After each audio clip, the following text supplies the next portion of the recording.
Chalakudy MLA. Saneesh Kumar Joseph ചെളിയിൽ കുത്തിയിരുന്ന് പ്രതിഷേധിക്കുകയാണ്. മുരിങ്ങൂർ അടിപ്പാത പ്രശ്നത്തിലാണ് പ്രതിഷേധം നടത്തുന്നത്. ഗതാഗത കുരുക്കിലും റോഡിലെ കുഴികളുടെ ശോചനീയാവസ്ഥയിലും പ്രതിഷേധിച്ചാണ് സമരം.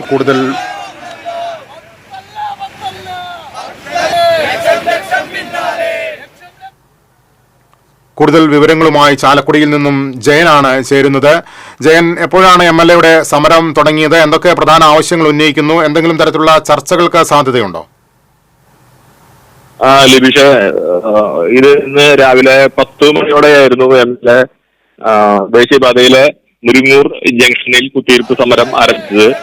ഇത് ഇന്നലെ രാത്രി എടുത്ത ഒരു തീരുമാനമായിരുന്നു. ഇന്ന് രാവിലെ എം.എൽ.എ. കൂടുതൽ പ്രവർത്തകരോടൊപ്പം എത്തിച്ചേർന്ന് അവിടെ തറയിൽ കുത്തിയിരിക്കുകയായിരുന്നു. ഗതാഗത തടസ്സമില്ലാത്തൊരു ഭാഗത്താണ് എം.എൽ.എയുടെ കുത്തിയിരിപ്പ് സമരം ആരംഭിച്ചത്. കനത്ത മഴ ആ സമയത്തും ഉണ്ടായിരുന്നു. അതുപോലെ 1.5 മണിക്കൂറോളം ഈ കനത്ത മഴ തുടർന്നിരുന്നു. ഈ മഴയെ അവഗണിച്ചാണ് എം.എൽ.എയും പ്രവർത്തകരുമെല്ലാം ഇവിടെ കുത്തിയിരിപ്പ് സമരം നടത്തുന്നത്. പ്രധാന ആവശ്യം ദേശീയപാത അതോറിറ്റിക്കെതിരെയുള്ള ആരോപണങ്ങളിൽ പ്രധാന ആവശ്യമായിട്ട് ഉന്നയിക്കുന്നത് രൂക്ഷമായ ഗതാഗത പ്രശ്നം പരിഹരിക്കുക എന്നുള്ളതാണ്. ഇവിടെ മാസങ്ങളായി അതിരൂക്ഷമായ ഗതാഗത പ്രശ്നം മാറിയിരിക്കുകയാണ്. മണിക്കൂറുകളോളം വാഹനങ്ങൾ റോഡിൽ കുടുങ്ങിക്കിടക്കുന്ന അവസ്ഥ, വലിയ പ്രതിഷേധം, അതുപോലെ എല്ലാം എതിർപ്പും ഉയർന്നു വരുന്ന സാഹചര്യത്തിലാണ് എം.എൽ.എയുടെ ഇത്തരം ഒരു സമരം ഇപ്പോൾ നടത്തിക്കൊണ്ടിരിക്കുന്നത്. അതോടൊപ്പം കോൺഗ്രസിന്റെ മണ്ഡലം പ്രവർത്തകർ, മണ്ഡലം ഭാരവാഹികളും അതുപോലെ ബ്ലോക്ക് ഭാരവാഹികളും എല്ലാം ഐക്യദാർഢ്യം പ്രകടിപ്പിച്ചുകൊണ്ട് അദ്ദേഹത്തോടൊപ്പം ഈ സമരരംഗത്ത് ഉണ്ട്.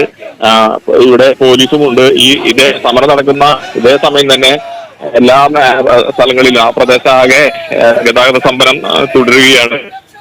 കഴിഞ്ഞ ദിവസം ചാലക്കുടി അടിപ്പാതയിലെ ഗതാഗത കുരുക്കിനെതിരെ എൽ.ഡി.എഫിന്റെ പ്രവർത്തകർ പ്രതിഷേധം സംഘടിപ്പിച്ചിരുന്നു. ഇതിൽ പ്രധാനമായും എം.എൽ.എക്ക് എതിരെയുള്ള ആരോപണങ്ങളാണ് അവർ ഉന്നയിച്ചത്.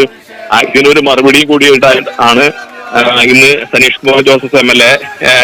2 കിലോമീറ്റർ അകലെയുള്ള മുരിങ്ങൂർ അടിപ്പാതയിൽ സമരത്തിന് ഇറങ്ങി തീരുമാനിച്ചിരിക്കുന്നത്. ലിനീഷ്, ചാലക്കുടി എം.എൽ.എ. സനീഷ് കുമാർ ജോസഫ് ചെളിയിൽ കുത്തിയിരുന്ന് പ്രതിഷേധിക്കുകയാണ്. മുരിങ്ങൂരിലെ അടിപ്പാത നിർമ്മാണത്തിന്റെ ഭാഗമായുള്ള ഗതാഗത കുരുക്കിലും റോഡിന്റെ ശോചനീയാവസ്ഥയിലും പ്രതിഷേധിച്ചാണ് സമരം നടത്തുന്നത്. വിവരങ്ങളാണ് ചാലക്കുടിയിൽ നിന്നും ജയൻ നൽകിയത്.